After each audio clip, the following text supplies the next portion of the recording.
सबैले भन्नु प्रणाम। कृष्ण कन्हैयालाल को भाग्योदयेन बहुजन्म समर्जितेन सत्संगमं च लभते पुरुषो यदा वै अज्ञान हेतु कृत मोहमदान्धकार न संविदायते उदेते विवेक। तो यो रात्रिकालीन सत्रमा हामी श्रीमद् भागवत को महात्म्य कथा श्रवण गरिरहेका छौं। हिजोको प्रसंग हाम्रो कहाँ थियो? कोही भक्तहरूलाई याद छ? हिजोको प्रसंग कहाँ थियो? जय कृष्ण कन्हैयालाल को सुन्नु भएको छ पक्कै पनि।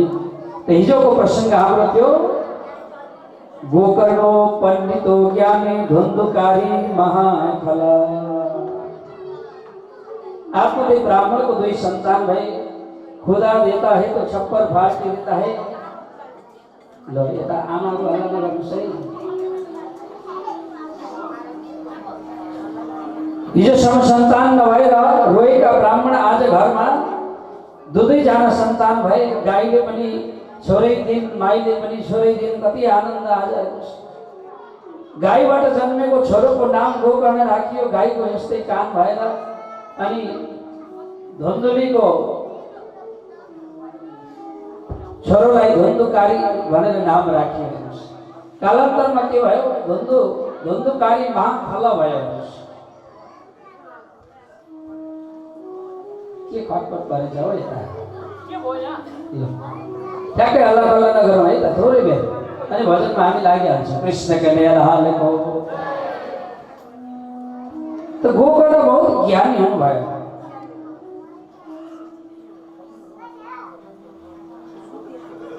यस्तो भयो धुन्धुकारी महाफल अत्यन्त दुष्ट प्रवृत्तिको हुँदै गयो।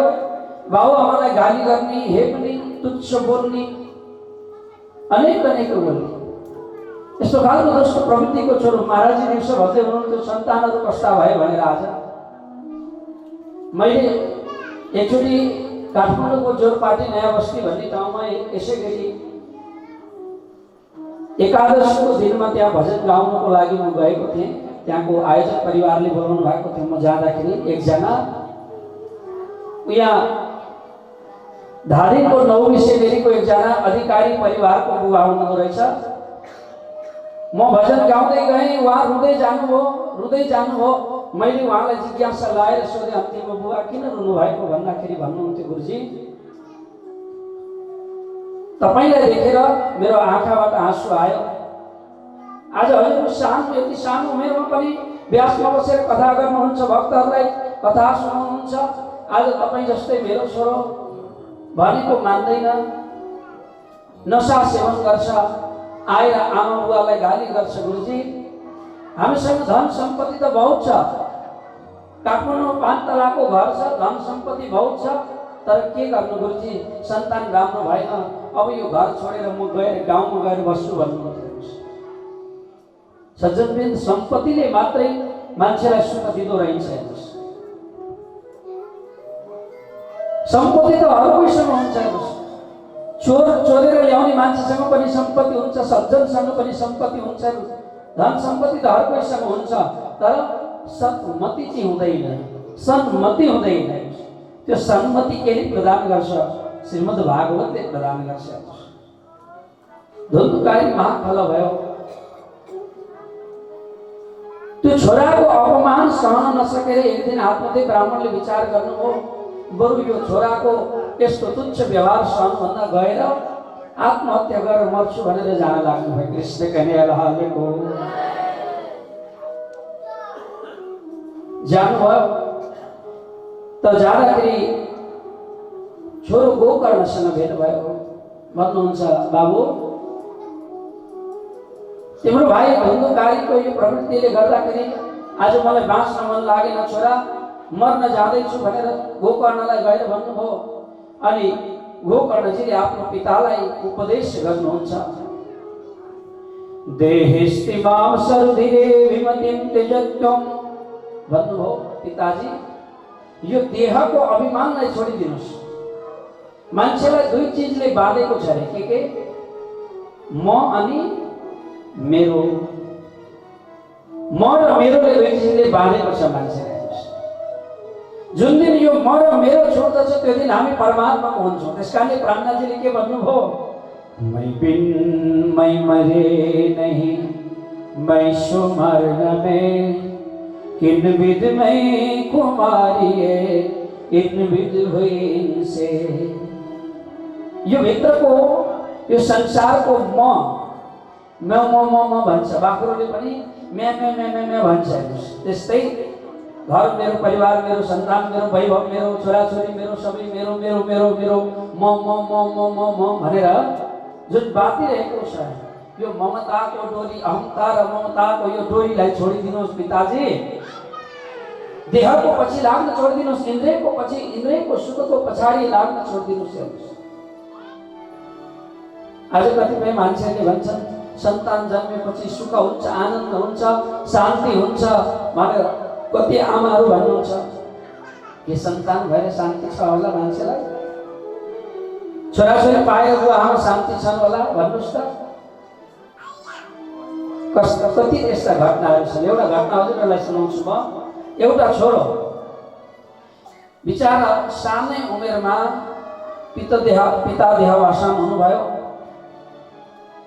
ती आमाले बिचारा अरूको घरमा गएर भाँडा माझ्दै दुःख गरेर त्यो छोरोलाई हुर्काउनु भएछ। राम्रो विद्या दिनुभयो, पढाउनु भयो, ऊ ठुलो मान्छे बन्यो।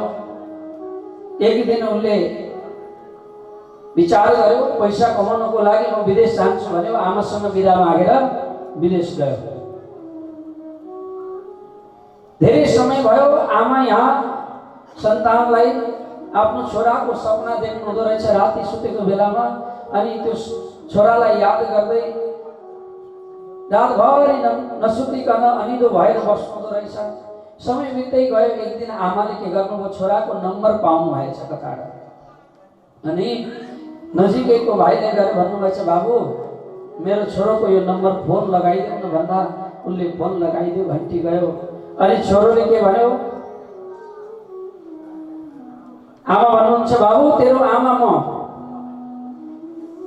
छोरोले भन्छ, आमा म एकछिन बिजी छु, एउटा सानो मिटिङमा छु, एकछिन पछि हजुरलाई कल गरिहाल्छु ल भने फोन राख्यो। बिचारा आमा छोरोले फोन गर्छ होला भनेर कुरेर बस्नु भयो। घन्टौँ बित्यो, फोन आएन। राति भयो, फोन आएन। रातभरि फोनतिर हेर्नुहुन्छ, सिरानीमा फोन राखेर सुत्नुभयो। रातभरि निद्रा लागेन। बिहान उज्यालो भयो, छोरोको फोन आएन। बिचारा काममा व्यस्त थियो होला, कहिले फोन आएन भनेर आमा सुत्नु भयो। उज्यालो भयो, समय बित्दै गयो। 2-5 दिन पछाडि फेरि आमाले त्यो छोरोलाई बार बार सपनामा देख्नुहुन्छ। अनि भन्नुहुन्छ, फेरि फोन गर्नुहुन्छ, बाबु भन्नुहुन्छ। छोरोले फेरि फोन उठाउँछ, भन्छ आमा म अहिले पनि बिजी छु, एकछिन पछि गर्नुहोस् न। बार बार फोन गरिसके पछाडि भन्न थाल्यो, ए बुढी आमा तिम्रो काम छैन, मलाई कति डिस्टर्ब गरे कि भनेर अब त फोन काट्न थाले। फोन गर्छु भन्छ, कहिले फर्काउँदैन। समय बित्दै गयो। एक दिन बुढी आमाले भने त्यो फोन लिएर गएर मोबाइल पसलेकोमा देखाउँदै भने, बाबु मेरो यो फोन बिग्रेको छ कि हेरिदेऊ न। जहिले छोरोले फोन गर्छु भन्छ, फोन कहिले आउँदैन बाबु हेरिदेऊ न भनेर लगेर दिनुभएछ। मोबाइल पसलेले फोन हेर्यो। हेर्दाखेरि मोबाइल त ठिक छ भन्यो। आमा तपाईँको मोबाइल त ठिक छ त, राम्रै छ त भन्यो। अनि आमाले आँखाभरि आँसु बगाउँदै भन्न लाग्नु, बाबु यदि मेरो फोन ठिक छ भने मेरो छोरोले कहिले फोन गर्दैन, फोन गर्छु भन्छ तर कहिले गर्दैन, किन यस्तो भयो भन्नुहुन्छ। त्यो आमाको पीडा आज यो घर घरको पीडा हो, यो आज घर घरको कहानी हो। सज्जनबिन, हाम्रा सन्तानहरू धन सम्पत्ति वैभव कमाउनको लागि देश विदेशमा जान्छन् अनि आफ्नो संस्कृति, आफ्नो आमा बुबालाई, आफ्नो पहिचानलाई बिर्सेको यो अवस्था छ। धर्मो रक्षति रक्षितः। धर्मको रक्षा हामीले गर्यौँ भने त्यो धर्मले हाम्रो रक्षा गर्छ। धर्मबाट कसैलाई नोक्सान भएको छैन आज। त्यसकारणले हाम्रा सन्तानहरूलाई दिनु नि छ भने तपाईले के दिनु? संस्कार दिनु। के दिनु? सबै आमाहरूले भन्नु त के दिनु? संस्कार दिनु। यदि केही सम्पत्ति दिनु छ भने आफ्ना सन्तानलाई घर वैभव होइन संस्कार दिनु। संस्कार दिएपछि धन सम्पत्ति भनेको आफै कमाइन्छ, आफै आउँछ। तो यो संस्कार दिनु। पिताजीलाई गोकर्णजीले भन्नुभयो, हे पिताजी, यो शरीर त यस्तो प्रकारको छ, यो दुर्गन्धयुक्त शरीर छ, हेर्नुहोस् यो शरीरबाट केही राम्रो चिज छैन। हेर्नुहोस् आँखाबाट कचेरा आउँछ, कानबाट कानीबुझी आउँछ, पसिना आउँछ छालाबाट। यो त दुर्गन्धयुक्त शरीर छ, हेर्नुहोस् फोहोरी शरीर छ। यो शरीरको पछाडि इन्द्रियको सुखको पछाडि नलाग्नुहोस्। एउटा छोरोले बाउलाई गरेको उपदेश ध्यान दिएर सुन्नु। गोकर्ण गीता भनिन्छ जसलाई, एउटा छोरोले आफ्नो बाउलाई यस प्रकारले उपदेश गर्नुभयो,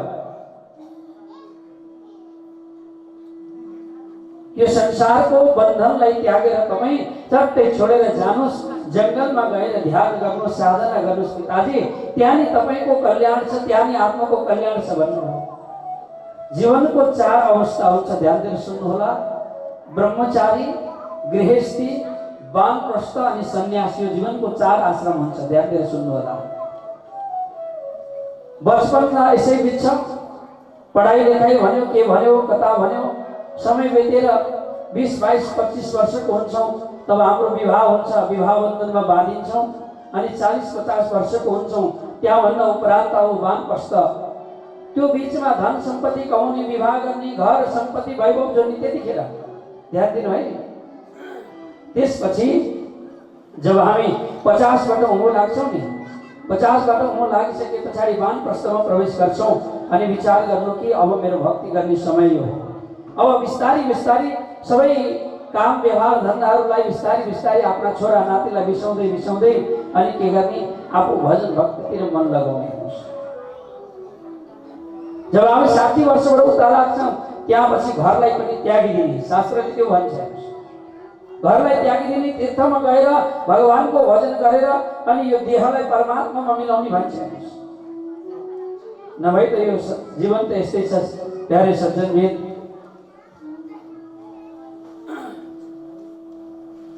जब पुग्यो 60 हातमा आयो लाठी, 2 गोडाले नपुगेर अर्को चाहियो साथी। जब पुग्यो 70 कुनातिर लत्तरी, आफ्नो शरीर आफैलाई भारी, कस्तो जीवन हत्तेरी। जब पुग्यो 80 मजेरीमा बसी, बाँच्न मलाई गाह्रो भयो ले नाति रसी।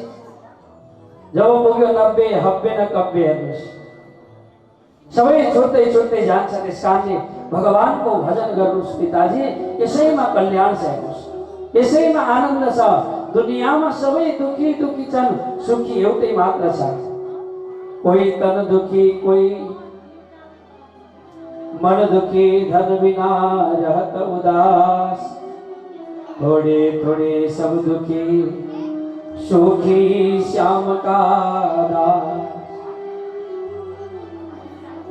आज दुनियाँको चक्रवर्ती शहनशाह राजा र महाराजालाई पनि सुख छैन। हेर्नुहोस् हामी सोच्छौँ त्यो ठुलो पोस्टमा ठुलो माथि पुगिसके पछाडि त शान्ति होला, आनन्द होला भन्छौँ, तर त्यहाँ पनि आनन्द छैन। हेर्नुहोस् ध्यान दिएर सुन्नु है त। तुलसीदासजीले भन्नुहुन्छ, निर्धन कै धनवान सुखी, धनवान कै सुख राजाको भारी।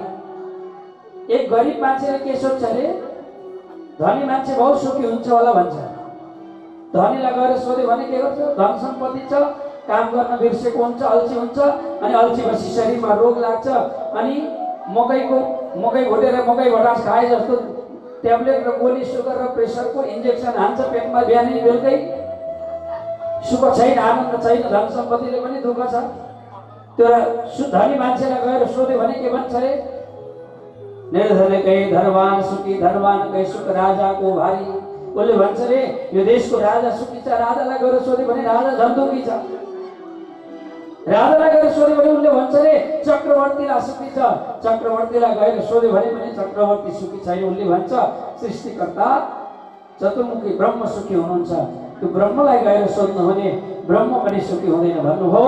सबैजको दुखारी, सबै संसारमा दुखी नै दुखी छन्, सुखी को छ त? सुखी को छ त भन्दा जसको पासमा परमात्माको नाम रूपी धन छ, त्यो नै संसारको दुनियाँको सबैभन्दा धनी र सुखी मान्छे त्यही हो जसको पासमा परमात्माको नाम रूपी धन छ। कृष्ण कन्हैया लालको हो कि होइन? के को फिकर हेर्नुहोस्, हातमा माला छ, मस्त राम बस्तीमै आग लागि बस्तीमै भन्दा आउँछ नि। जेसुकै होस्, सुखी हुनु छ भने, जीवनमा सुख प्राप्त गर्नु छ भने एउटा मन्त्र सिकाइदिन्छु, हजुरहरूले यही जप्नु। निज नाम भन्दा पनि महत्त्वपूर्ण मन्त्र छ, भनौँ कि नभनौँ? खोइ हजुरहरूको बोली आएन, भनौँ कि नभनौँ? कृष्ण कन्हैया लालको। जीवनमा सुखी हुनु छ भने एउटा मन्त्र सिकाइदिन्छु, आजबाट त्यो हजुरहरूले फलो गर्नु। त्यो मन्त्र के हो? जतिसुकै बित्योस्, जतिसुकै होस्, जेसुकै होस्, तपाईँले के भन्ने? जतिसुकै जे भए पनि जेसुकै होस् भनेर छोडिदिनु। कृष्ण कन्हैया लालको। जेसुकै होस् भनेर छोडिदिनु, सुखी तपाईँ, आनन्द।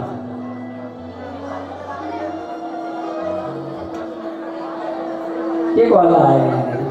कृष्ण कन्हैया लालको। जेसुकै होस्, हल्ला गरे त्यो जेसुकै होस्, आनन्द। भजन गाए जेसुकै होस्, नाचेर नाच्नु, हल्ला गरे गर्नु, जेसुकै होस्। कति आनन्द, कति हेर्नुहोस्, जीवनमा आनन्द लिन पनि सिक्नुहोस्। कहिले काहीँ जहिले टेन्सन मात्र लिनु होइन, आनन्द लिन पनि सिक्नुहोस्। त्यस कारणले सन्तहरूले के भने? रसमगन भई सो क्या गावे। भक्तिमा डुबेको मान्छेलाई घरमा आगो लागोस् कि, छोरा मरोस् कि, छोरी मरोस् कि, केही थाहा हुँदैन। हेर्नुहोस्, यस्ता भक्तहरू पनि भए संसारमा। हेर्नुहोस्, दुनियाँमा नरसिंह भगतको कथा हजुरले सुन्नु भएको छ होला। नरसिंह मेहता, एकचोटि सबैले जयकारा लाउँ है त। प्राणनाथ प्यारेको। नरसिंह मेहता एक दिन के गर्दै थिए? हातमा करताल लिएर नाच्दै गाउँदै के भन्दै थिए? विठ्ठल विठ्ठल विठ्ठला, हरि ओम विठ्ठला भन्दै केदार रागमा दर्शन दो घन श्यामनाथ मोरे अखियां प्यासी रे।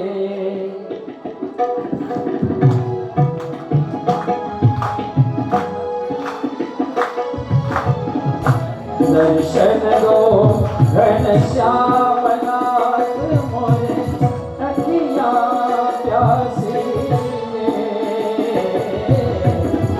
दर्शन दो घन श्यामनाथ मोरे अखियां प्यासी रे।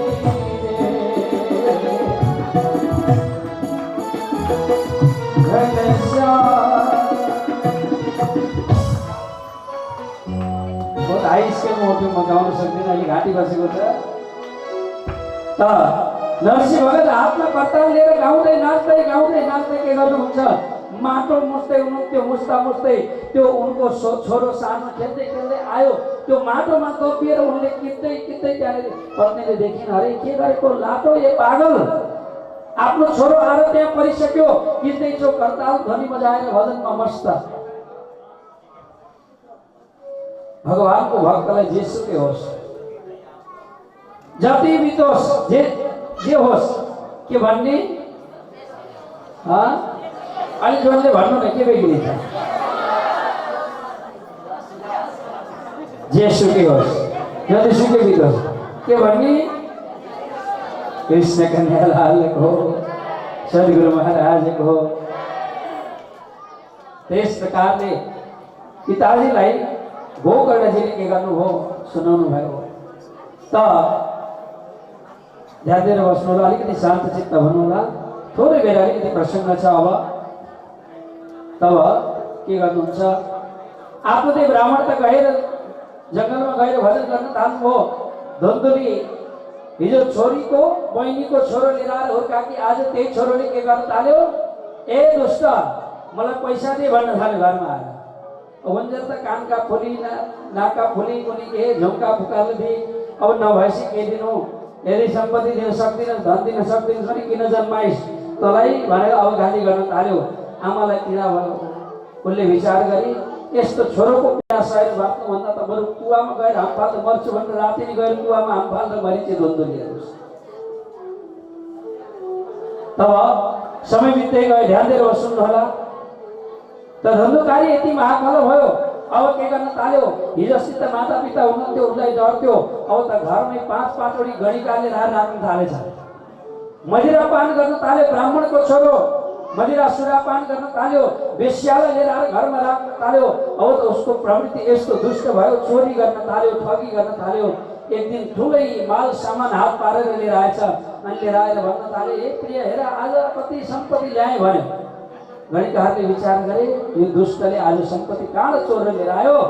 अब भेटायो भने पुलिसले हामीले पक्रेर मारिदिन्छ, जेलखानामा हालिदिन्छ। यो भन्दा यसो गरौँ, ए बहिनी हो सुन, यो पापीलाई बरु मारौँ, यो सम्पत्ति बाँडौँ, हामी डाप कसौँ। विचार गरे। त 5वटीले के गरे? धुन्धुकारीलाई खूब नशा पिलाएर लट्ठ बनाएर के गरे? कोही गोडातिर दमनी, कोही केतिर दमन ताले। धुन्धुकारी मिलायो। तब के गर्न ताले? बलेको अगुल्टो लिएर आएर मुखमा कोची कोची ठोसी ठोसी मारे। धुन्धुकारीलाई के गर्ने? अब कहाँ लाने त भन्दाखेरि त्यही घरभित्रै खाडल खनेर ती पुरेर ती 5वटी गणिका भागे। कृष्ण कन्या हालेको समय बित्दै गयो। धुन्धुकारी प्रेतको योनि धारण गर्यो। भयंकर भयंकर डरलाग्दो स्वरूप धारण गर्न थाल्यो। यता उनको भाइ गोकर्ण जो तीर्थाटनको लागि गएका थिए, यो खबर पाइसके पछाडि के गरे? उनले गयामा गएर श्राद्ध गरे, पिण्डदान गरे, तर्पण गरे। एक दिन घर आएका थिए, गाउँ आएका थिए। आउँदाखेरि घरभित्र आएको माकुराको जालै जानुहुन्छ। भित्र गएर बसे। रात परेको थियो। राति उनलाई यस्तो डरलाग्दा आवाजहरू आउन थाले। तर्सिनु भयो। अनि भन्न लाग्नुभयो, तिमी को हौ भन्दाखेरि भन्न लाग्यो, अहम भ्राता तोदियस्मि धुन्धुकारी महाकाल भन्नुहुन्छ। भाइ गोकर्ण, म तिम्रो भाइ हो। आज मेरो कर्मले गर्दा म प्रेत भएँ, म पिशाच भएँ। भाइ मेरो कल्याण गर भन्न लाग्नु हो। रुन थाले धुन्धुकारी। तब गोकर्णजीले के गर्नुहुन्छ? त भाइको नाममा श्रीमद् भागवतको कथा सुनाउनुहुन्छ। बोलो प्राणनाथ प्यारेको श्रीमद् भागवतको कथा लाउनुभयो। सबै श्रोताहरू आए। धुन्धुकारी बिचारा त्यो प्रेत वायु रूप धारण गरेको कहिले कता ठोकिँदै नजिकै एउटा बाँसको झ्याङ रहेछ। त्यो बाँसमा आएर बस्यो। अनि 7वटा के भन्छन् त्यसलाई, खण्ड भनौँ कि के भनौँ, आँखला, 7वटा आँखला भएको त्यो बाँसमा आएर बसेछ। अनि प्रत्येक दिन श्रीमद् भागवतको कथा सुनाउँदै जाँदा पहिलो दिन पहिलो ग्रन्थि फुट्यो, दोस्रो दिन दोस्रो ग्रन्थि फुट्यो। त्यसै गरी 7 दिन एक-एकवटा ग्रन्थि फुट्दै गर्दा 7वटा ग्रन्थि फुटे। त 7औं दिनमा सुन्दर भगवानको जस्तै स्वरूप धारण गरेर धुन्धुकारीले आएर भन्न लाग्यो, हे भ्राता, हे गोकर्णजी, हजुर धन्य हुनुहुन्छ। तपाईँ भाइ मेरो कल्याण गरिदिनु हो, धन्य हो भन्नु हो। भगवान विष्णुका पार्षद आएर त्यो धुन्धुकारीलाई भगवानले विमानमा राखेर के गर्नुभयो? लैजानु हो। कृष्ण कन्या लालको। त अरू व्यक्तिहरूले भन्न लागे, महाराज कथा त हामीले पनि सुनेको, धुन्धुकारीलाई मात्रै विमान आयो, हामीलाई किन आएन भन्न थाले। ध्यान दिएर सुन्नु। कथामा जसले ध्यान दिएर सुनेको हुन्छ नि, पहिलो दिनदेखि अन्तिम दिनसम्म कथालाई एकदम ध्यानपूर्वक जसले सुनेको हुन्छ, त्यसलाई यो बीचबाट एउटा न एउटालाई परमात्माको झलक पाउँछ सत्तामा अनुभूति हुन्छ। कथा व्यासलाई होस्, सुन्ने श्रोतालाई होस्, भजन गाउनेलाई होस्, कसैलाई त्यो परमात्माको झलक दिखाइन्छ। तर कथा सुन्नु पर्यो, एकदम भावसँग निष्ठासँग सुन्नु पर्यो। तब गोकर्णजीले भन्नुभयो, त्यसो भए श्रोता हो, ठिक छ, म अर्कोचोटि पुनः भागवतको कथा लगाउँछु। त्यतिखेर सबैजना आउनु, ध्यानपूर्वक सुन्नु, तपाईहरुको पनि कल्याण हुन्छ। पुनः गोकर्णजीले पुनः सप्ताहको यज्ञ लगाउनु भयो। यज्ञ लगाउँदा सबै श्रोताहरू आएर बस्नु भयो। बडा प्रेमपूर्वक ध्यानपूर्वक उहाँले पनि श्रीमद् भागवतको कथा सुन्नुभयो। अनि सबैको लागि के भयो? विमान आयो। त विमान कसलाई आउँछ त भन्दाखेरि ध्यान दिएर सुन्नु होला। विमान त्यसलाई आउँछ। विमानको अगाडि अ थपिदिनुस् त के हुन्छ? अभिमान। जसले अभिमानलाई त्याग्दछ त्यसलाई परमात्माले विमान लिएर आउनुहुन्छ। आज लीलबाई माताले पनि अभिमान त्यागिदिनु हो, सद्गुरुको सेवा गर्नु हो, राज्यको सेवा गर्नु हो, कृष्णको सेवा गर्नु हो। त्यसकारणले उहाँलाई पनि सुखपाल आयो। अनि हामीले पनि यो दुनियाँको अभिमान, धन वैभव सम्पत्ति आदि आदिको अभिमानलाई त्यागौँ भने हाम्रो लागि पनि के आउँछ? के आउँछ? विमान आउँछ। बोलो कृष्ण कन्हैया लाल को। त्यस प्रकारले त यहाँ भागवतमा के प्रसङ्ग आउँछ भने गया श्राद्ध सपेत नापी मुक्ति भवती भनेको छ। गोकर्णजीले गएर गयामा 7 चोटि पिण्डदान गर्दाखेरि पनि धुन्धुकारी तरेन, तर श्रीमद् भागवतको कथाले तर्यो। पिण्ड केलाई भनिन्छ? ध्यान दिएर बुझ्नु होला। कतिपय व्यक्तिहरूले भन्छन् प्रणामीहरूले पिण्डदान गर्दैनन् भनेर। आज पिण्डको अर्थ सुनेर जानु। पिण्ड भनेको शरीर हो। वेदले के भन्छ?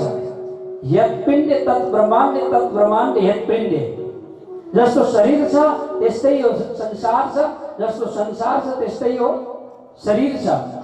त पिण्डदान भनेको वास्तवमा त्यो डल्लो बनाएर दिनुलाई पिण्डदान भनेको होइन। पिण्ड भनेको यो शरीर हो। शरीर लिएर भगवानलाई के गर्ने? अर्पण गर्ने। कृष्ण कन्हैया लाल को। यो शिव लिएर परमात्माको चरणमा झुकाउनु, परमात्माको शरणागति हुनु, त्यो चाहिँ वास्तविक पिण्डदान हो। वैतरणी भनेको के हो? वय भनेको शरीर हो। यो शरीरबाट आत्मालाई तार्नु चाहिँ वैतरणी हो वास्तवमा। गौदान केलाई भनिन्छ? गौ भनेको इन्द्रिय हो।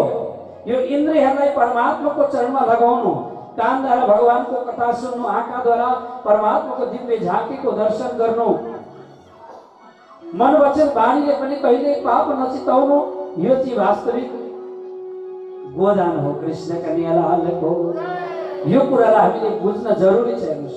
अनि मात्रै हामीले अरूलाई उत्तर दिन सक्छौँ कि गोदान भनेको यो हो, पिण्डदान भनेको यो हो, वैतरणी भनेको यो हो। यस कारणले प्रणामीहरूले पिण्डदान गर्दैनन्। किन त भन्दाखेरि शास्त्र आदिमा भनेको छ जबसम्म हाम्रा पितृहरू हामी पिण्ड दिइरहेछौँ, पिण्डको आश गरेर ती पितृहरू आउँदछन्। त जसले निज नाम महामन्त्र प्राप्त गरेको छ त्यस्ता व्यक्तिहरूको संसारमा पुनर्जन्म हुँदैन। लक्ष्य कहाँको छ अनि कर्म कहाँको छ यो बुझ्न जरुरी छ हामीले। जब हामीले निज नामको यो कुञ्जी पाउँछौँ, कृष्ण प्रणामी न पुनर्भवाय, जब कृष्णको नाम हामीले पाउँछौँ भने ती व्यक्तिहरूको पुनर्जन्म हुँदैन। अनि त्यस्ता व्यक्तिहरूलाई बोलाएर किन पिण्डदान गर्ने? पिण्डदान गर्ने कस्तालाई त भन्दाखेरि जसले कृष्ण नाम पाएको छैन, कृष्ण मन्त्र सुनेको छैन, निज नाम पाएको छैन, त्यस्ता व्यक्तिहरूको लागि मात्रै हो पिण्डदान गर्ने।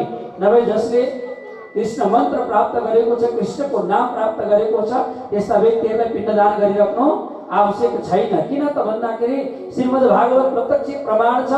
किनभने धुन्धुकारीलाई गयामा गएर 7 चोटि पिण्डदान गर्दाखेरि पनि गोकर्णजीले त्यो धुन्धुकारी तरेन, तर श्रीमद् भागवतको कथाले कृष्ण नामको महिमाको यो गाथा सुखदेवजीले गाउनु भएको यो श्रीमद् भागवतको कथा सुनिसके पछाडि धुन्धुकारी तरेको छ। यो भागवत योभन्दा ठुलो प्रमाण अरू केही हुन सक्दैन। कृष्ण कन्हैया लाल को। यो कुरालाई हामीले बुझ्नु पर्दछ। त्यस प्रकारले गोकर्णजीले पनि के गर्नुभयो? कथा सुनाउनु भयो र सबैको तरन तार्नु भयो। र श्रीमद् भागवत सप्ताहको जुन ज्ञान जसले लगाउँछ, जसले सुन्छ उसको पनि कल्याण हुन्छ, जसले भन्छ उसको पनि अवश्य कल्याण हुन्छ, र जो भगवानको भजनमा आएर ताली बजाउँछ उसको पनि कल्याण हुन्छ, जो भगवानको भजनमा नाच्छ उसको पनि कल्याण हुन्छ, र यहाँ सबैको कल्याण हुन्छ। सर्वे भवन्तु सुखिनः, सर्वे सन्तु निरामय, सर्वे भद्राणि पश्यन्तु मा कश्चित् दुःख भाग भवेत्। यिनै शब्दको साथमा नघटाइदिनु परेको छ। त यिनै शब्दको साथमा सबैको जीवनमा मङ्गल होस्, आनन्द होस्। अब भोलि पूर्णावतीको प्रसङ्ग छ। यहाँ कतिपय व्यक्तिहरू धेरै टाढादेखि आजको राति कार्यक्रममा यहाँ जागरण बस्नको लागि आउनु भएको छ। त्यसकारणले म धेरै बेर यो कथालाई लम्ब्याउँदिनँ। र यो 7 दिनसम्म यो भागवतको महात्म्य कथा हामीले श्रवण गऱ्यौँ। त भागवतको महत्त्व भनेको त्यही हो। जसरी हुन्छ अन्तत्व गत्वा येन केन प्रकारेण कृष्ण भक्तिमा लगेर जोड्नु नै हो। कर्मकाण्डले पनि त्यही भन्छ, कायेन वाचा मनसेन्द्रिय एरुवा भन्छन्। त्यहाँले कायेन वाचा गरिसके पछाडि पनि अन्तिममा के भन्छन्? अच्युताय नमः, अच्युताय नमः, अच्युताय नमः भनेको छ। अच्युत भनेको पनि भगवान कृष्ण हो। कर्मकाण्डले गएर पनि भगवानमा जोड्छ, यो श्रीमद् भागवतले पनि अन्तिममा लगेर कृष्णमै जोड्छ। त्यसकारण यो सार तत्त्व भनेको के हो? कृष्ण नै हो। यो कुरालाई जानौँ। भागवतको महात्म्यले पनि यही ज्ञान दिएको छ। र यो रात्रिकालीन कार्यक्रममा हजुरहरूको बिचमा यो बोल्ने क्रममा कतै मेरो शब्दले हजुरहरूलाई चोट पुगेको छ भने म क्षमा माग्दै अब यो बेलुकाको यो रात्रिकालीन आजबाट भोलिबाट हुँदैन यहाँ कार्यक्रम, भोलिबाट सुन्ने हुन्छ। सबैजना घर घर गए होइन, आज जागराम भोलि भागराम।